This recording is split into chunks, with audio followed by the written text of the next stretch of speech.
Beacon Navigator and Beacon U are our way of sharing the unique networking expertise of Beacon's most successful networkers.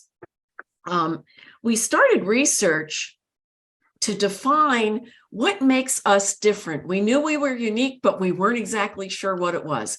So we wanted to dig into the behaviors of Beacon's most successful networkers and find out what it is they're doing. We started out by gathering their stories, and they submitted those in writing. And then we followed up with many of them to do a deeper dive into the things that they were doing that made them successful. And so we gathered stories from all sorts of Beacon members who were business owners, members who were in corporate seats, excuse me, members who were in transition. And then from those stories, we found what it is that makes us stand out as networkers. And we put them into 3 buckets. We are very curious about other people. We want to get connected. We want to stay connected with people over the long term. And we're very purposeful about how we go about making those connections and getting to know people. So that's really what makes us so unique. Now, what we did was to capture all of this in something that we call the networking GPS. And Zoe, I don't know if you have the link that you could put it into the chat.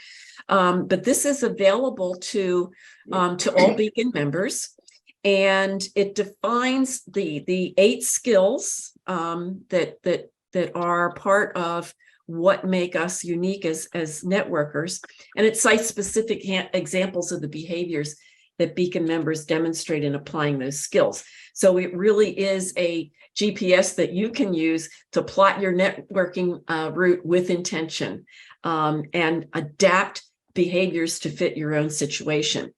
So the networking skills that you'll find in here are the intentional networker skills.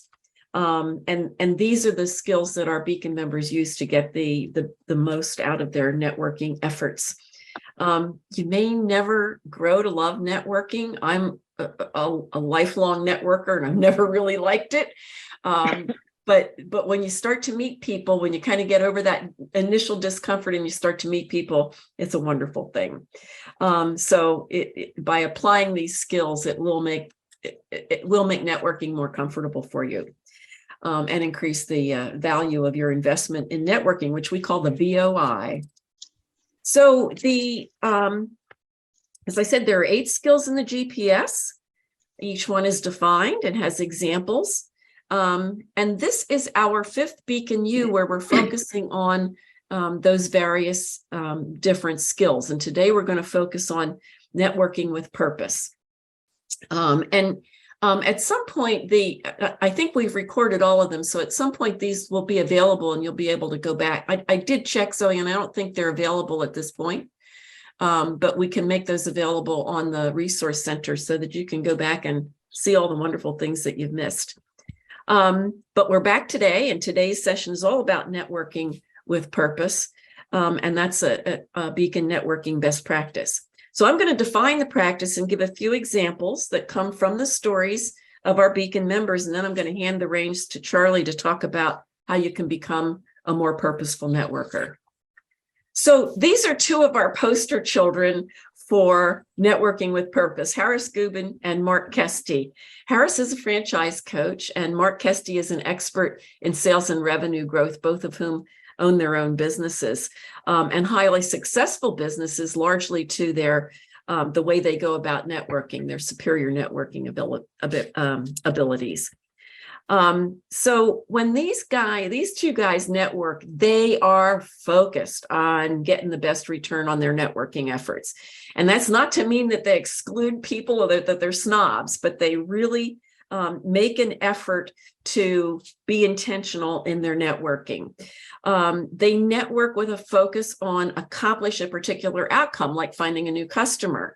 But for those of you who are not in business for yourself and not looking for new clients or customers, it may be connecting with a peer in your own company or in another company, or it may be about making a connection that will help you get through your career transition and move to the next to your next opportunity. Now, because networking takes time, you need to follow Harris's and Mark's example about setting priorities and budgeting your time for networking, because it can be a real time suck. They carefully choose to attend particular events where they know that people that they want to connect with are going to be attending. Now, what are some of the specific actions that they take? They carefully choose, as I said, to attend these particular events. They arrive at events early so that they can start conversations with people before they get into small groups, and it makes it harder to break in. When they get a referral from somebody, they're very honest with that person about why they want to connect with them. Hey, how you doing? But they do it in a way that's very low key. They're never pushy. They're never salesy. So the next time that you get a referral or an introduction to a person of consequence, someone who's an influential contact for you, what are you going to do differently to get the result that you want? Charlie has some real wisdom to share with us about how to do this. So Charlie, I'm going to turn it over to you. Thank you. Thank you. Do I have share rights? You should. Yes. Okay, good. All right. Welcome, everybody. Are the slides visible? Yes, they are. Wonderful. Okay, I welcome everybody. This is going to be a very interactive session. We're going to be using the chat. I'd like you to put your questions in the chat. There's time left at the end of the meeting for those particular questions. I may ask you to enter remarks in the chat as we move along throughout this particular process. And at the end, you're going to be randomly go into a room, a Zoom room, where you'll work with other members of your room to deal with the question of how do you add value. So you're going to try to tackle that particular question today, et cetera. So let's move forward to this. It's a pleasure for me to be here today. This whole concept of Beacon U is very near and dear to my heart. So the goal today is to demonstrate how can you have an authentic conversation with people. I hate the word networking. It's a pejorative. I want to have a conversation with people. Nothing happens without a conversation. So I have to have a conversation with somebody. It has to be authentic. Can't be manipulative. It's got to be designed with the best interest of the other person in mind to accelerate the know, like, and trust dynamic that's so necessary to build strategic relationships faster, the ones that will be meaningful, in order for us to get the quality referrals we want. So we're assuming here, I'm not saying you're looking for a job or you're looking for clients. The same thing applies to both. We have a certain outcome, but at the same time, it's not at the expense of our networking partner. So the agenda today is divided into 4 pieces. The first, we're going to have a live demonstration of networking. I've asked a Beacon member to join me shortly to go through that so you can observe it, because then we're going to break it down after we go through it to see what the moving parts were. That framework is important. You can take it and use it in the future for yourself. Then we'll quickly go through the 5 techniques that inspire and motivate your networking contacts to take risks for you. They actually are putting their relational capital at risk for you. What are the deadly mistakes that candidates make routinely that stall the referral process in its tracks? Suddenly we get ghosted. What's going on? And how quickly can you build trust in an initial networking conversation? And that's what this live role play will be. It's an initial networking conversation. This gentleman and I have not spent much time talking. Yes, we did talk to get his permission to do this, give him a little outline of what we're going to do, but the rest is going to be totally ad lib. This deck is going to be available to you, so you don't have to jot down what you read. I'd like you to jot down what you're thinking about what you've read or what you've heard. You will get the deck. We'll send that out to you. So I've asked John Yankana. John, so how do I pronounce your name? You were on it.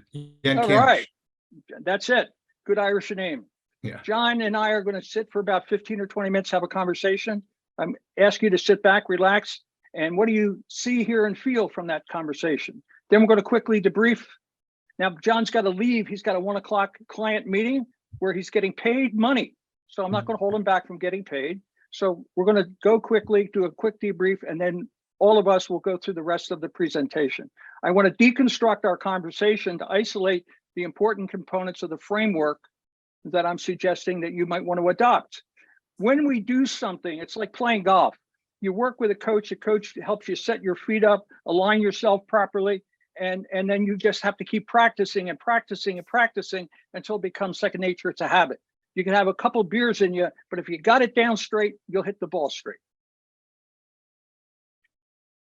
So take a moment and read some of these particular points, if you will.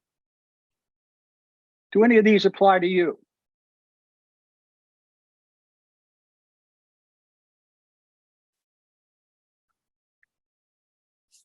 And if they do, you're allowed to shout out and comment on it if you'd like. I'm a recovering salesperson. I'm a killer closer. That's what I was trained to be. It was all about getting the order. Press hard 5 copies. I was trained to do that. But that's not how you network. It's totally opposite of building relationships. It was transactional in nature. It's taken me a long time. I've gone through many 12-step programs to try to remove myself from that behavior in order to be real and authentic with people, to really be me in order to build those particular relationships. So, does any of this speak out to you? Anybody want to comment? The third one. Ken put something in the chat. Yeah, I was going to say authentic versus schmoozy. Yeah, I got to get away from that. I got to get more genuine, authentic. And I think also, number one, are my networking contacts, referring you to people of influence? Sometimes yes, sometimes no. I'm going to share in our talk today, I'm going to share a story about a Beacon member who it was very clear that his networking wasn't working for him and that he wasn't getting introduced to people of influence. Most of the people of influence are going to take you up. He was punching down. He was getting very low level contacts out of his efforts. And, I asked you a question. If you're on the first tee at Marion with our dear friend Taylor here, and you slice the ball, it's going to go over into what, the 10th fairway, I think it is. What's going to end up happening is you're going to correct your swing. You're not going to hit it the same way. But as you'll see, this gentleman was hitting it hundreds of times the wrong way and wasn't willing to change. You can expect or you understand what his outcomes were. We'll move on. So Brian was a Beacon member. We're going back to 2012. It was very common back in 2012 that Beacon members would send out letters informing other Beacon members of what was going on in their job search campaign. Like, who really cares that you get an email and the person tells you everything that's going on? I have no relationship with this person, but they're taking up my valuable time telling me their story. Some people thought this was a great idea. I didn't necessarily think it was a great idea. You have to earn the respect of other people and the willingness of other people to help, rather than sending out a big splash. So I was curious. Pat mentioned earlier, you have to be curious if you're a good networker. So I reached out to the gentleman because he said he had seen 300 people one-on-one in a 90-day period. I thought that was unbelievable. How do you do that, right? I can see on Zoom, but this was live in 2012, right? He had 90 referrals. Pardon me, it was 300 in 90 days, and he got 22 referrals out of that. Out of that came 3 opportunities of jobs. And then finally, there was a job that he turned down because, again, he was punching below his weight. It was a second-tier company. It was a great product. He decided to pass. All right. So when I saw these numbers, I said to myself, wait a minute, what's going on? So I called him up and I said, hey, let's get together and meet. And he knew me. We had talked before his search started. So we met. He set up shop in Wegmans. Any of you that have been in Wegmans realize there's a dining area within Wegmans. That's where he set up his office at 8 o'clock in the morning every day of the week. And he said, why don't you come in at 10:30 on Tuesday? Well, it's right around the corner from my office where I'm standing right now. So about 20 minutes after 10, I got over there, got there early, and somebody was at the table talking to him. Promptly at 10:30, the person got up and left, and I went over and sat down. Now, I was given explicit instructions for this meeting. I was sent his resume, his one-pager, his bio, and he told me he wanted me to give him feedback on his marketing materials. He was open to any kind of feedback I could give him. So as we started this meeting, this exchange, and he was asking for my opinion, we got about halfway finished, and I said, stop. What are you doing? This is all about you. Yeah, Charlie, I'm involved in a search. I'm trying to get contacts. It's a numbers game, isn't it? Which I paused and said, well, I don't think so. How the numbers working for you? He revealed these numbers. And I said, you need to do something different. And I said that from my heart. I really felt that he needed to adjust things because he wasn't getting the kind of thing he wanted. And more importantly, he wasn't making me feel good. This was all about him. I believe that when you engage in these relationships, it's got to be both parties benefiting. I wasn't at all. I was a means to an end. And then he turned his head to the left, and his next victim, the next person he was meeting with, was standing, waiting to take my place. I got up at 11 o'clock, I left, and he now met with another person. So that was his methodology. That was his framework for networking. And we're going to talk a little bit later about a different framework that I believe gets better results. Research says that networking is about developing relationships, not transactions. Sometimes we hope the relationship leads to a transaction, but it's very rare that the person you're talking to is the person that you're going to do a transaction with. It's their network. So if you meet with 30 people and each has 1,000 people in a network, you have the potential to reach not 10 people, but thousands of people. Successful one-on-one meetings are, as Pat said, they're intentional, and I believe they're structured conversations.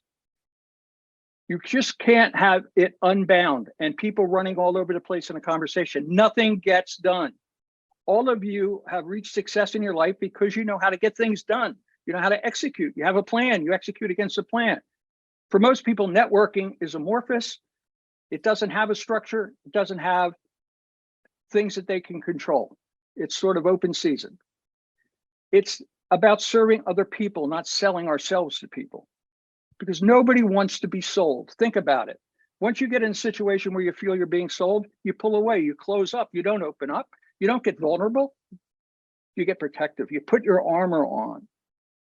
Successful candidates strive to deliver value by educating the contact, the other person, offering value that the other party did not know existed previously, like insights, ideas, research, trends, or best practices. You can shine a light on areas where they have blind spots, where they don't know what's going on. However, if the meeting is run as this Brian had run the meeting, I didn't get a chance to offer insights. And as a result, he got less out of me than I may have been willing to give by the nature of the way I was treated. And this happens all the time. We don't even know what's happening. When you have a networking meeting, you want to be perceived in a positive way, hence the words on the left. We hope that people feel that we're trustworthy, that we're authentic, we're a giver, not a taker, and we're relevant to what they're doing. That's what we hope comes out of our meetings. Then those conversations can lead to referrals or other activity if appropriate. However, the more people that I talk to, the more they end up telling me that this is how they feel they're being perceived. This is a result of behavior. This is not a mindset. This is a behavior that we exhibit in networking. Other people pick it up and they see this in us. When we're looking for a job, sometimes we come across as very stressed out, very needy. And that does not help people gain confidence that we're going to be able to help them. I am not going to refer people to people in my network if I'm concerned about the things on the right. We all have network made up of different categories. If you took your LinkedIn and took your 3,000 connections and you organized them into 3 buckets, the first bucket would be the A bucket. These are the people that you cherish. You work very hard to get them into your network. These are the ones that are high value to you. These are the ones that could really pay off long-term by you having a meaningful relationship with them. The C's are the ones where you say, I wonder how they got into my network.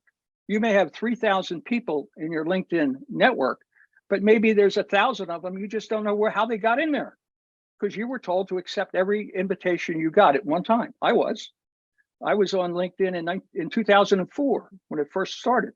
So there are people in my network from 2004. I don't know who they are, never met them, never had a conversation, but they're in there. And then the B are the people that you're deciding, should I put those in my A category or my C category? So I ask you, when you network with somebody, do you want the other party to refer you to their C network or to their A network? That is not a rhetorical question. But most people, if the networking goes poorly, at best they'll get a C contact. It's less than desirable. And we know it when we start to talk to them, that they're not of the quality that you were hoping for. That's what Brian got from his 300 meetings in 90 days. He got very low level contacts. Because when I was with him, I debriefed, what quality of people did he get? So we're shooting for every conversation we have to earn us the right to somebody's A list. When you're finishing up a conversation, you leave the meeting with certain outcomes that the other party hopefully will do for you. If someone says to you, well, Mary, I'll keep my eyes and ears open for you, I ask you, how much risk is that taking, are they taking on your behalf with their network? Versus the person at the top who says, I'm going to set up a three-way meeting. It may be a lunch between you and that decision maker that you want to meet. What does that say about how much I trust you that I'm going to take you to a meeting with a decision maker? What did you do during that meeting to earn that level of trust? Now, I'm telling you, it rarely happens that way, but when it does, you did something right. But somewhere in the middle, where we're getting the person to really put their neck on the line for you, that's what you're hoping for. Because they don't want to risk their relational capital with somebody for you if you're not measuring up as somebody worthy of the introduction they're about to give you. Sometimes we don't know that we're coming across a certain way. That's what today is about, is to think through, what am I doing or not doing? What could I do differently that could help me improve the quality of the outcomes for my networking? Most people end up hearing something like this. Well, I'll tell you what, when you get in touch with those people, mention my name. They know me, mention my name. Or I'll drop your resume off to the HR person. What does that do for us? You want an introduction to somebody inside the organization to start another conversation. When those things happen, you're obviously doing something correct and you're getting closer to the goal that you want. The other person's feeling good that they introduced you for all the right reasons. So what I'd like to do at this point is to introduce John, because John and I are going to have a quick 15, 20-minute conversation. There's no script that we're following. Here's a little bit about John. This is the preparation that I did. John is a fractional sales manager, fractional CMO, if you will. That's what he's doing right now. John is self-employed. John's target market is small to medium-sized organizations, which he defined as 1 to 75 million in revenue with 10 to 200 full-time employees. That's his target market. The meeting is going to take place on Zoom. And what do I want to get out of it? I hope to get some introductions to senior level executives who are seeking to change. John meets lots of people that are in his seat. Sometimes those people are happy with what they're doing. Sometimes they're not. There's a 70% chance that they're uneasy about what they're doing and may be open to making a change. I'm someone that John could introduce them to help them figure out, as it says right here, what's next. What's in it for John is an access to my larger network, as well as picking up ideas that may help him in his marketing and in selling of his particular services. Because I spent so much time in that space, I understand a little bit about the buyer and the buyer's needs and how to motivate that buyer to say yes, to do that. What did I do wrong here? All right. Is John with me? Yes, I'm here. Great. So let's jump in and simulate this conversation. John, how much time do we have? I have got to drop just a couple minutes before 1. Okay, I cannot see a clock, so fill me in on that. It's 12:31 now. Okay, great. So let's get started. John, thank you very much for meeting with me. Beacon's a great place. We're both from that community. Yep. We're obviously there for the same reasons. Why did you join Beacon? It's interesting. I started my own business. I made the decision in December, so it's almost a year. I hadn't done a lot of networking. And I had started networking with a give first mentality in about February, and came across a couple people in March that suggested the group. And it seemed very aligned with the way that I thought about networking. And I hadn't done it before. And after I checked into it, about a week later, I joined. April 7th, I think it was. So I'm here 7 months. Congratulations, my friend. Thank you. It usually takes a year for people to fully realize the value of the organization. I'm happy you're experiencing that sooner. Yeah. I got into the organization in a similar kind of way. I had identified what's my ideal market, and it was men and women who are 45 or 50 and older, who were between jobs at the time. And Beacon seemed to be the best place to do that. And network, found some people that belonged to Beacon, and found my way into the organization. And it's been very, very, as they say, Beacon's been very, very good to me. So, How long? When did you join, Charlie? I think it was 2010. I'll ask Zoe. Zoe has those numbers. Okay. John, we only have a short period of time, and if we need more time, we could reschedule. Okay. Sure. But this is to sort of to get to know you. But what do you want to get out of this meeting?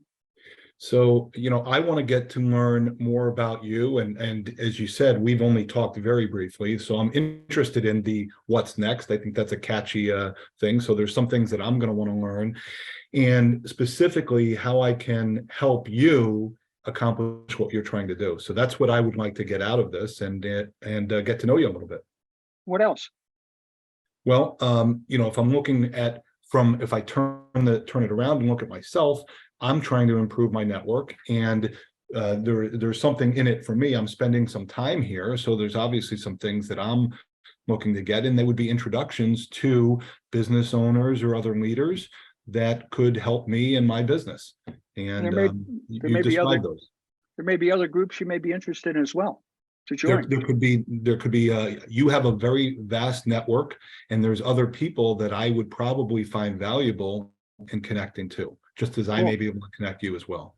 Okay, hopefully we can get that accomplished, John. And like I said, if we run out of time, we get together for a cup of coffee, not virtual, but real, to do that.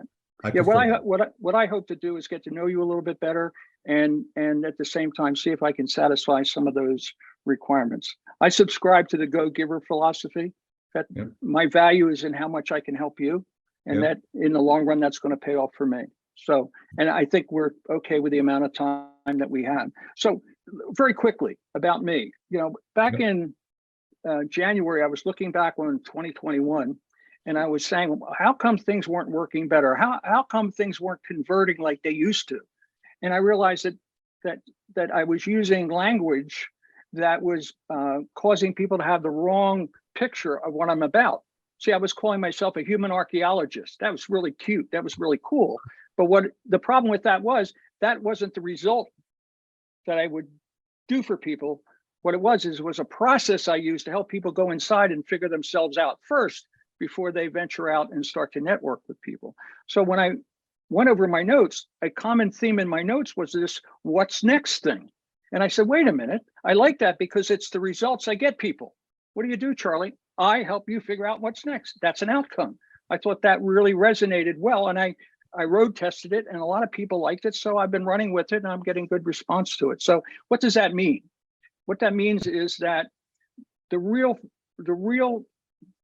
key to our authenticity and our ability to relate lies within.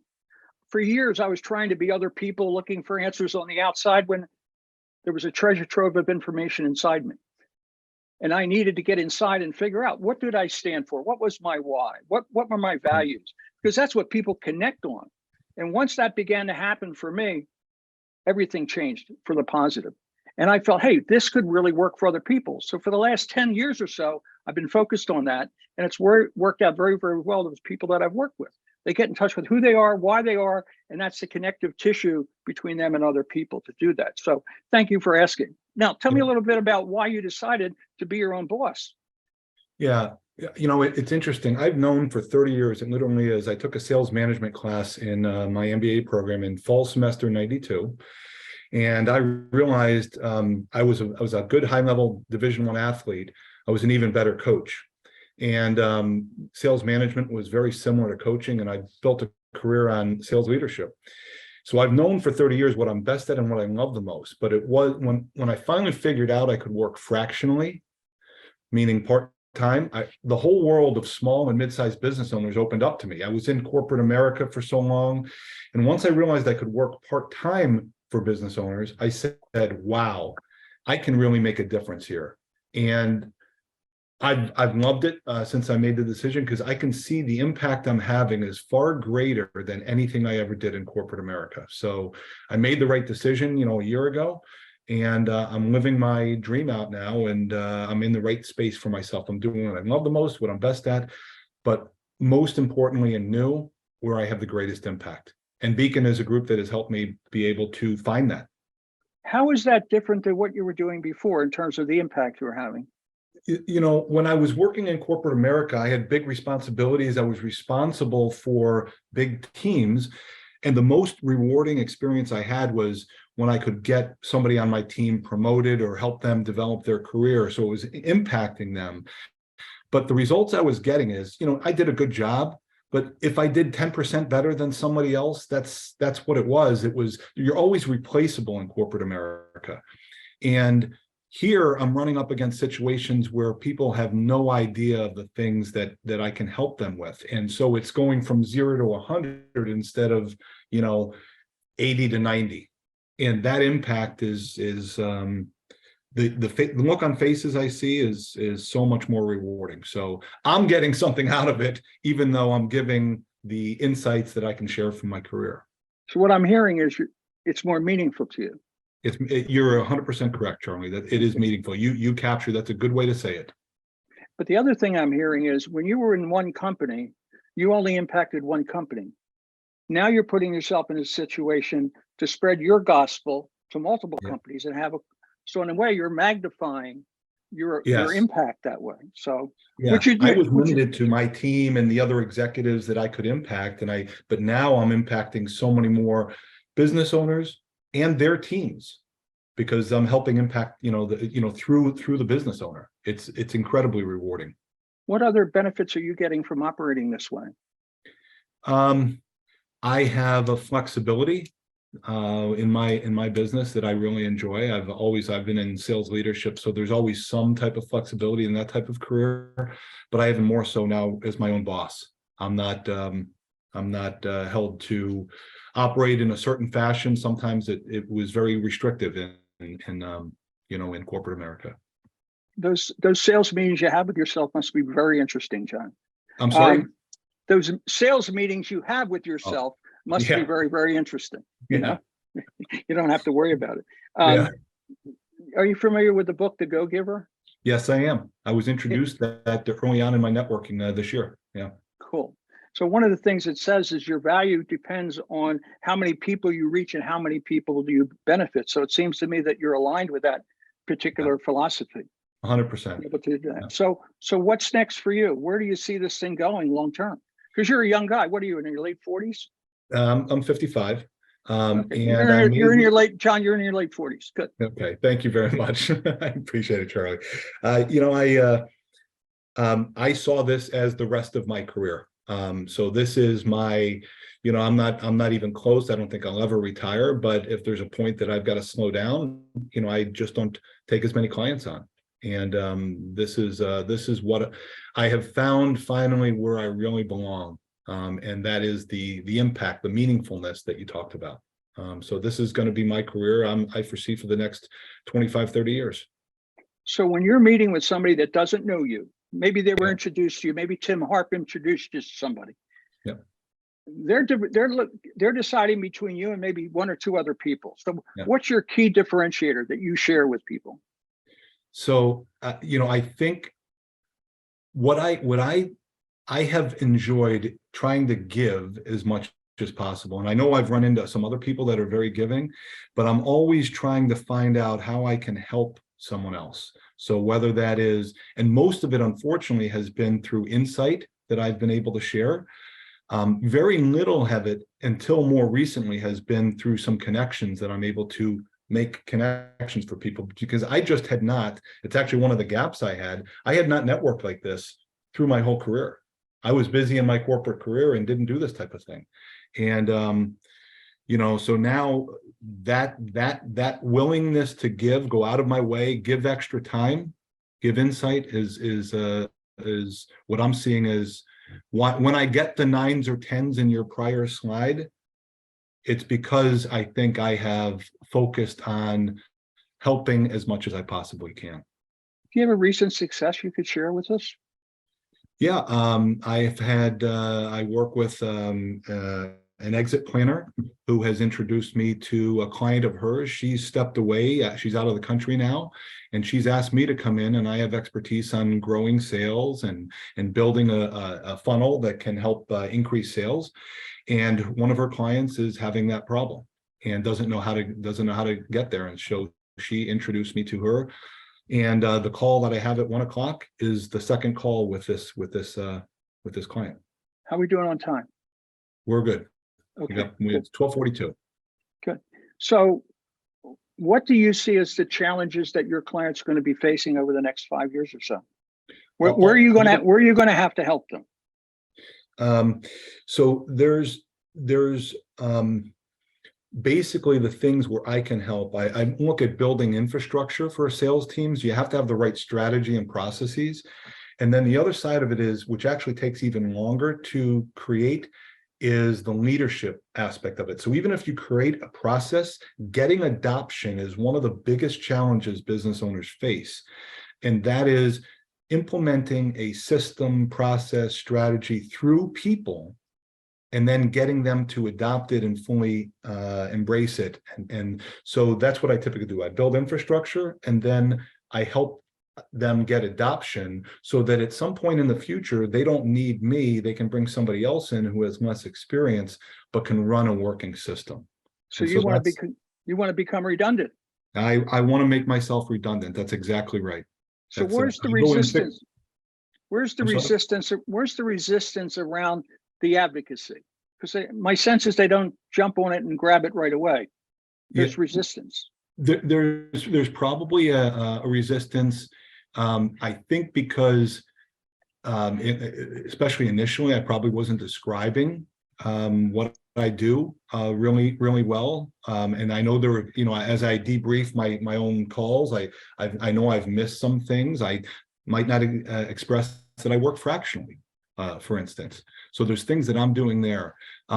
There's not a lack of wanting to help, but sometimes I can't find the way. I don't have a network that I could introduce somebody to right away. And I've seen that. I've noticed some people who are super networked and can give far more than I can give. And that is a frustration. It's one of the things that in the last couple of months, I've really been trying to figure out how I can build my network so I can be more giving. So what would you like to see your network look like in 4 or 5 months? In 4 or 5 months, I would like to be networked to more business owners and CEOs that I can then place. I can recognize there's areas that I don't have expertise in that I could pass to somebody else. I'm networking with many consultants, and I don't have expertise in marketing, digital marketing, for instance, or HR, or finance, or a number of other functions. And I simply don't have that network. So, I'm working on doing things like webinars, building my network through LinkedIn to be able to network with these people so that I have I can recognize you have that problem. I know someone that can help you, and I can be more valuable to my partners. That's what I'm working on now. That's a great strategy, John. I think that's got legs. I think that'll take off for you. Because again, when you're a solopreneur like yourself, it's lonely. And you need strategic partners to not only help you when you have a need that you can't satisfy, but you need people to, pardon the expression, kick you up on the side of the head every now and then and say, John, what are you thinking, right? Yeah. You need that kind of feedback that you don't have when you're all by yourself. So that's wonderful. John, is this conversation working for you? Yeah, yeah, it is. It absolutely is. And this is different than I typically do because you have certainly taken control of the conversation and you're asking me about you. At some point, I'm going to say, okay, I think you got what I do, Charlie. You have, I might not have told you everything I do, but I want to learn about you. Well, what would you tell people about me based on this conversation? You find what's next for them. And And you seem very genuine. You seem like you want to help people. And you were very interested in our discussion. I want to learn more about you, but I don't know enough about you to say this is part of what Charlie is, what he represents, and how he can help someone. And so I don't know exactly yet where you fit in. And I need to know that. I mean, I can't help you if I don't see where you fit. And so that happens sometimes in networking that I need the second call to really figure it out. well, if you're open to Sometimes you that, get it on the first one. I'm open to doing that with you. Maybe we could do it in person I to would do love that it. because one of the ones I want to do is recommend maybe other groups that you may want to become involved with would have high concentrations of solopreneurs that could complement your practice. Sure. So you've given me a lot to think about. So if we get together again, I'll probably have some ideas for you to pursue. I would That's look one. forward to that. That's one of the things people say I do well. I come up with great ideas to be able to do that. So what's your biggest takeaway from the conversation? Because we really have to shut it down because you got to get on with your life here. Yeah, no, I appreciate the opportunity to talk to you. So you had been mentioned to me once before. I think we might have been introduced very briefly, but I definitely want to get some time with you, Charlie. So being as you have asked of me many things and expressed true interest, curiosity, as Pat said, that engaged me and want me to learn more about you. And I think that can probably be something I can incorporate more. I think just the thought of the intentionality and the curiosity is something I've got to make sure I stay on point with my conversation. So those are a couple of things that happen there. John, I'm going to send you some research studies that indicate that people buy you, they don't buy your company. And unless they can connect with you and understand you, the likelihood of them doing business with you drops dramatically. So, what you're saying really pleases me, that I had the impact on you that was my intention. And Good. At the next meeting, we'll try to flesh things out so that you have some very tangible, actionable items that you can follow up with. So I want to thank you and get your calendar out now, and we'll pick a time. Yeah. Great. Yeah. Just joking. We're going to end the simulation right here. All right. Sounds great. So, okay, real quick. How much time we got, John? I have 11 minutes. Okay, so I'm going to ask the audience to fire any questions at you that they would like to want to ask you, because they're sitting there watching this and they're having questions saying, I would not do that. That isn't how I would. That's fine. I want them to bounce questions off of you so you can give them feedback on your experience in this kind of framework that I set up. Yeah. Anybody? And Zoe, have them raise their hand, and that way you can call on them. Okay. I'll start. John, what other networking groups are you involved in?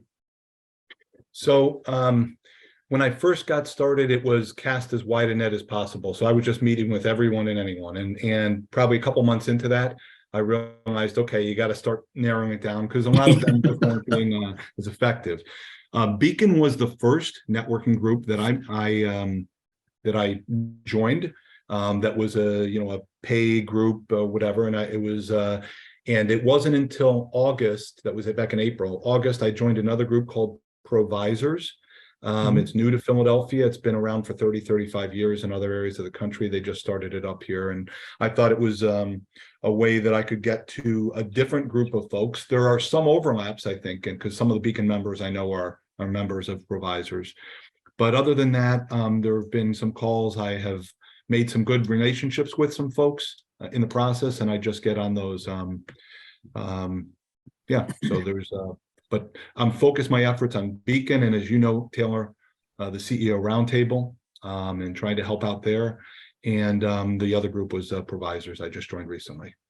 Yeah, John, I've got two more. We can talk offline, but they're Okay, but you might want to just test drive them and see if they might be a good fit for you. thanks. I'll definitely be in touch. Excuse me. Taylor, thank you. Anybody else have a question for John about what you just observed? My question for you, John, is how did you feel during that interaction? How did you feel? How did I make you feel? I felt very at ease and very comfortable in a conversation. Having done a fair amount of networking very intensely for the last 8, 9, 10 months, that's not, and I've been in sales, so having interactions is not uncomfortable for me. But you definitely you were inquiring about me, and that made me feel good, and at the same time made me even more so wanted to turn it around and understand you, which is, I think, really at the heart of, as you mentioned, the go-giver. Very good. That's the law of reciprocation, the fifth law. Absolutely. Yeah. Okay. Because again, my sense in doing research on you is that you have the potential. I didn't look at your network yet, but I would imagine that people that would be good for me to have a conversation with. Probably. Not only to benefit me, but maybe I could benefit them. Yeah. As well, which in turn makes you look good because Yeah. you're the one that referred me, right? Thank you Yeah. for introducing me to Charlie. It was very helpful. That benefits your preeminence as you're beginning to build your business and your reputation. Because it helps all three. Exactly correct. Yeah, Yeah. there's a lot of collateral benefit to it. Anybody else want to ask a question? Make a comment? John, you did a slam dunk. You did great. Well, thank you. I appreciate you it, Charlie. I very appreciate much. the opportunity. Yeah, and I value the fact that you put yourself out there in front of this group because you didn't know what was going to happen to you, dude, did you? No, I did not. But I've heard only good things about you, Charlie. We haven't had a chance to talk, and I thought, okay, if I can help out, then that's what I'm here for. So I enjoy it. Well, glad to help you, John. You're a member. Beacon's members helping members succeed. That's what it's about. Great. Okay. And if you got to drop off, John, we understand. Thank you for being here. Yeah. Thank you, Charlie, for the opportunity. And I would urge everybody that could have a meeting with him or hasn't had a meeting, please meet with John and talk because he's a very inspirational guy. Thank you. Thank you. All right, let's move on here. So what is this framework and the content and the flow of a networking conversation, which I call the authentic conversation? What is that network and flow? And I'm going to go through it with you. So you're going to get these slides, so you don't have to jot anything down, but you may want to jot your questions down or your insights from whatever we talk about in the next half hour or so. So there's 4 steps to this particular framework.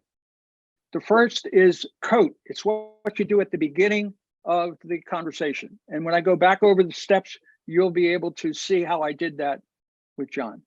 The second is to talk about brand positioning yourself and the value that you can deliver to people. Secondly, it's a mutual discovery, trying to find out the other party and figure out where they add value and how you can help them add value. And then the last is setting up the next step in that conversation. It's up to you to continue the conversation. If you wanted to continue it, you have to initiate it. You have to ask for it, especially if you know that you have a way of benefiting them at the same time. So what's code mean? The first thing you do is you set up a context. You establish a background for the meeting. Why are we here? Why am I on the phone? We all know that when we get busy, sometimes we look at our calendars and said, who is that person? And why am I talking to that person? Sometimes we forget. So it's often important to reestablish that. So what did I do with John? I talked about Beacon. How did you get into Beacon? Because that's a common area for both of us to get his sense about it and how he got into it. That educates me as to how I might be able to help him, because in a way, he's relatively new to the organization, hasn't met a lot of people. As a result, I might be able to help him with that. I asked him point blank, what do you want to get out of the meeting? Now, I know that's a very direct question, and it can be asked in lots of different ways based on your personality, how you like to approach people, whatever your voice is.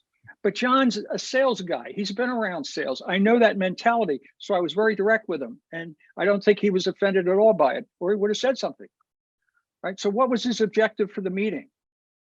And then he just said, I want to get to know you. They all say that. But then I said, what else? Because I needed to find out what else was on his mind. And he said, I need to meet other people. Bingo. That's where I know I might be able to help him. So I know I can deliver value to this particular person. That's important. Alternate objectives are, what are the outcomes I want for this particular meeting?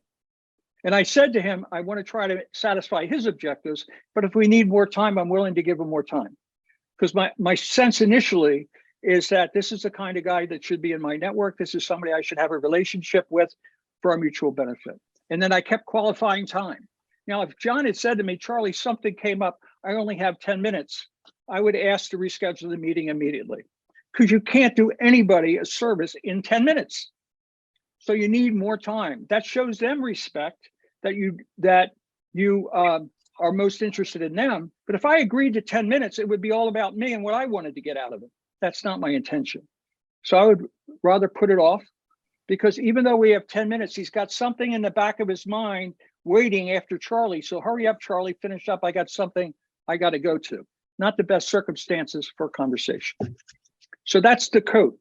So you just follow. If you follow this, it establishes in their mind, they know where you're going with them. They have a sense of what's in this for them and as well as for you. Then I always tell them about me first.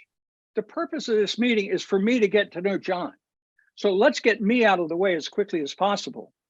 So what did I tell him? I told him who I was, what makes me different, why I do it, and what's my value proposition. And later on, you'll see what I said. It'll be written out in a slide later on, but I try to accomplish these 4 things in a very short statement with him. And then I jump back in and I start asking him questions. So this is what I said to him. I didn't share the story. I forgot to share this particular story. This is a true story that I shared to demonstrate how I can help people. All right. So now he's got a sense of where I'm coming from. Now I'm going to flip it back to him and start asking him questions. I'm getting ahead of my slides here, folks. I apologize. So these are the types of things that you can answer or come up with explanations for to help frame out. People remember your stories. I have a saying, facts tell, stories sell. So I asked John, give me a story, John, and he gave me a story. I forgot to give my story. I apologize, because I'm so sensitive to the fact that John's got a 1 o'clock call with a potential client. But at the same time, you have to share a story, because that's what lingers in their brain. And that story should demonstrate your value, what makes you distinctively different from other people. And research says they want it all done within 2 minutes. They're not going to give you more than 2 minutes. Because during that period of time, they're making an evaluation. Is this person relevant? Should I spend more time with them? How open and candid should I be with this individual? And it's incumbent upon us to get them to want to talk. It's not their job to figure us out. We have to explain it to them. Short, sweet, right to the point. Here's a woman who's a Beacon member. This is how she uses her introduction. When bad things happen to medical practices, business failure doesn't have to be an option. I'm a CTO, a Chief Triage Officer. I work with operationally dysfunctional medical practices to improve their operational effectiveness and regain their market share. Definitely distinctive, definitely different, and definitely her. I haven't met too many people that are interested in working with companies that are in hospice.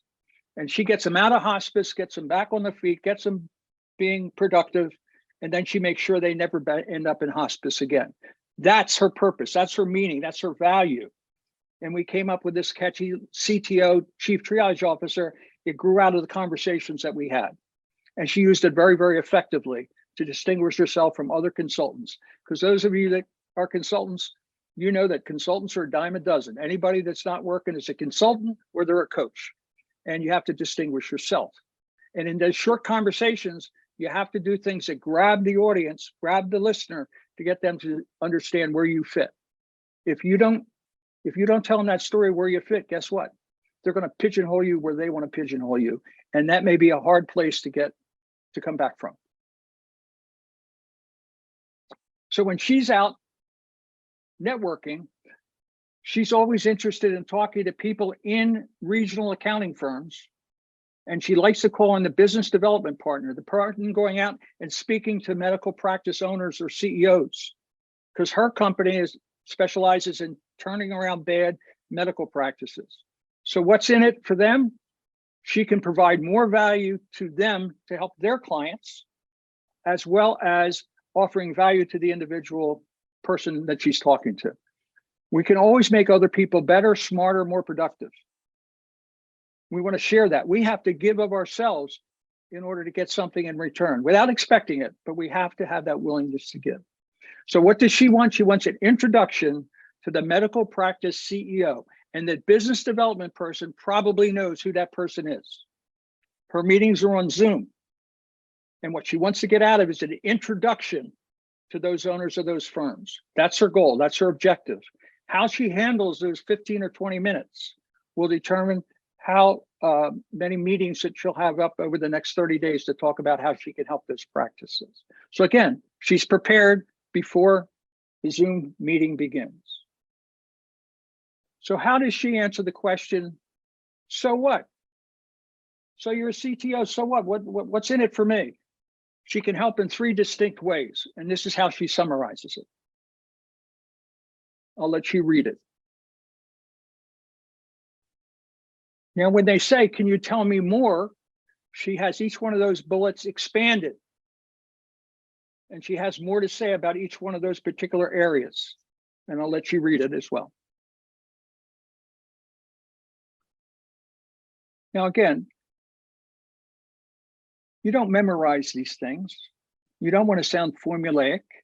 You want to be natural. But when you say this stuff enough, it becomes second nature. It becomes a habit of how you express yourself. It comes across authentically and very, very naturally. But this is the original text that she created upon which she could ad lib.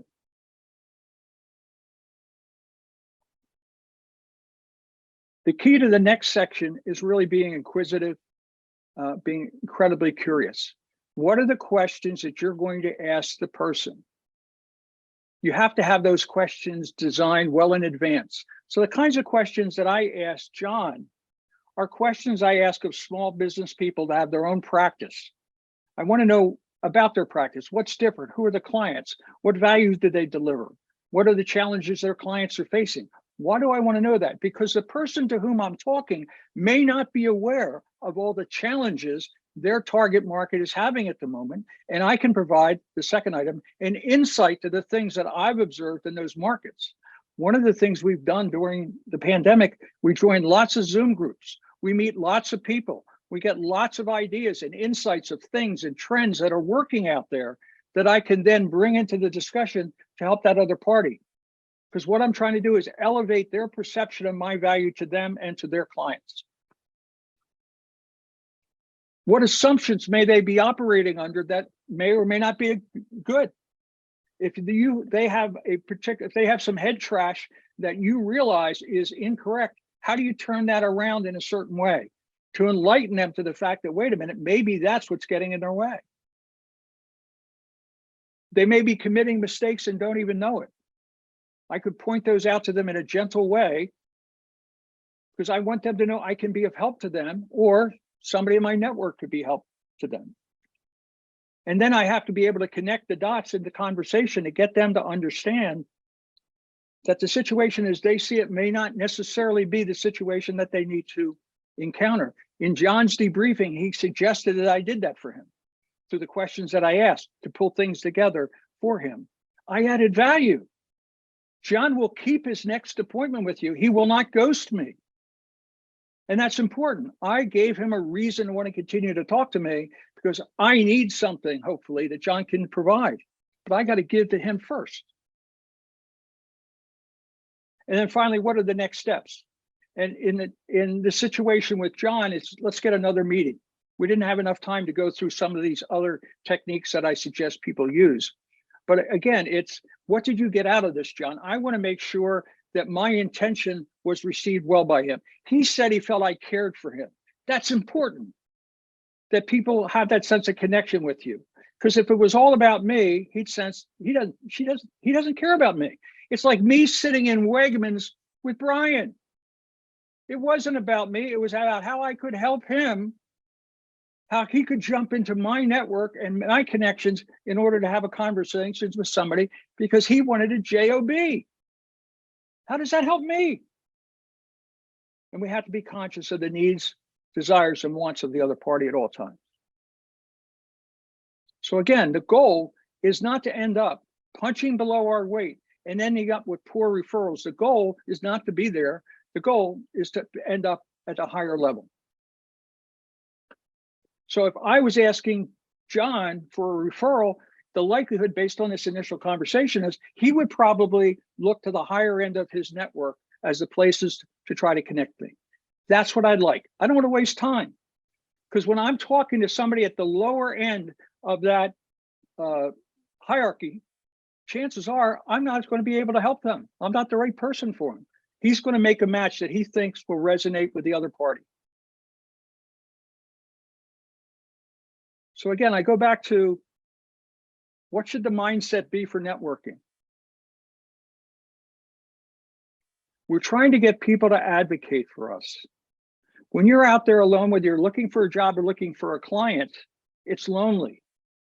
We need people out there banging our drum. People are saying positive things about us.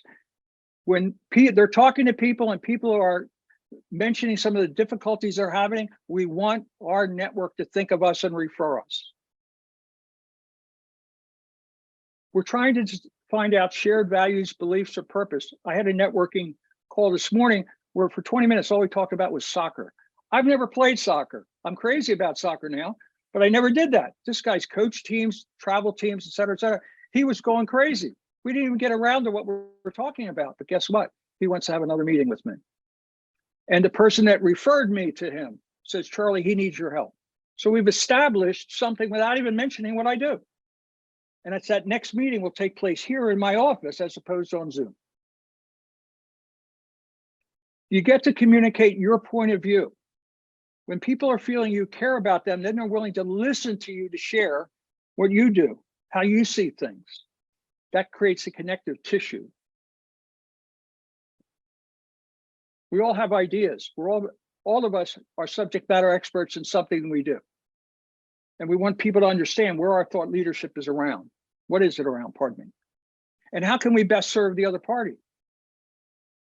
They need to understand that. And it's okay to ask them questions. Do you have a pretty good idea of how I might be able to help you and your clients? It's okay to ask that question, because it's the answer is, I don't have a clue. Something went wrong. They weren't listening, or you weren't communicating as effectively as you thought you should.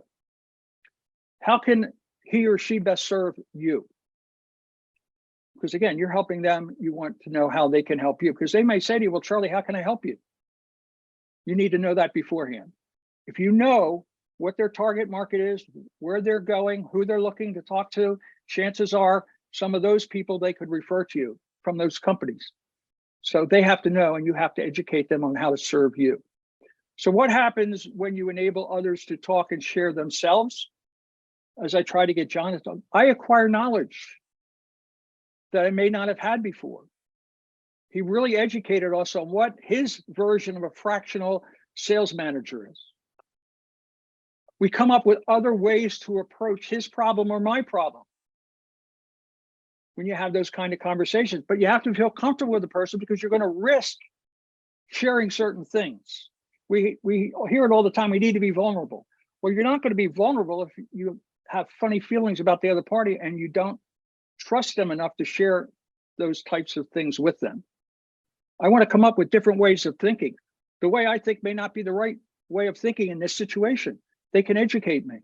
If I'm going into a particular market I'm not real certain about, they can educate me on what's the current level of thinking there. How are they approaching things there that I need to know about to position myself for them?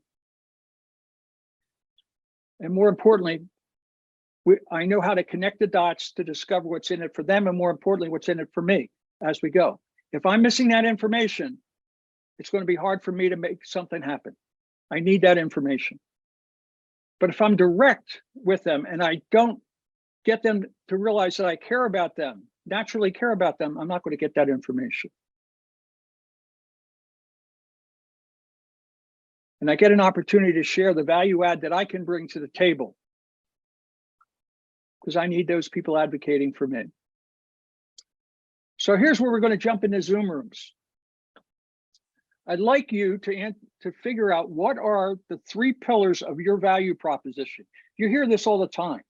Hey, John, what's your value proposition? Miriam, what's the value proposition you bring to the table? Hey, folks, there's more than one value proposition that you represent. And I'd like you to pick from this list. What are the top 3 from this list that you feel you could have a conversation around and communicate to people how you can add value in these areas for their clients or for them? So I want you to take a few minutes before we break and go into the rooms, and you're going to be put in there randomly. How many people are on the call now, Zoe? Not counting me, there's 13. Not counting me, there's 12. Yeah. Once you do, leave you and I out of it, and once you have 4 rooms of 3. Okay. And then that way they get an opportunity to share and explain. So take a moment. I'm going to shut up. I'm going to let you have your quiet thoughts and figure out which of these would be parts of your value proposition. Now, again, there may be others that are on this list that you want to add. Feel free to add them. Charlie, do you want the rooms for 10 minutes? Charlie? Do you want me to do the rooms for 10 minutes, or kind of running out of time a little bit? I think he must not be able to hear you, Zoe. You have about a minute and a half left. On the chat, is that to everybody? Yeah, I guess it is. If you wanted to put out 3 pillars to everyone, Pardon me? you asked us to enter the 3 pillars from that list into chat. You want that addressed to everybody?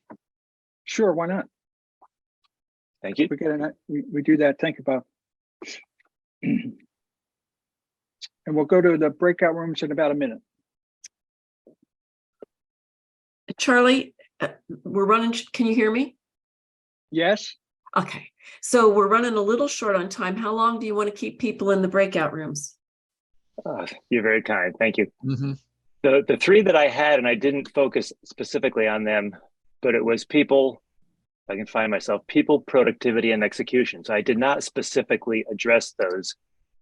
What I said was, very briefly, how many of you have been in a place where, or you've heard a client say it's hard to get stuff done around here? That's the problem that I solved. So that's the productivity, that's the execution, and it's people related. That's all.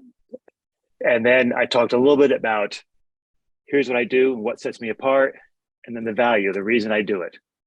The reason I do it is I believe everyone deserves to go to work, do something they enjoy, feel good at the end of the day, and every manager gets the best ROI. Obviously, a little more extension. I kept it under the 118 seconds. Thank you, Bob. Zoe, we need another room. That's great. Jeff, Kevin, Taylor, or Tim? Tim, why don't you go for it? I vote for Jeff. I vote for Kevin.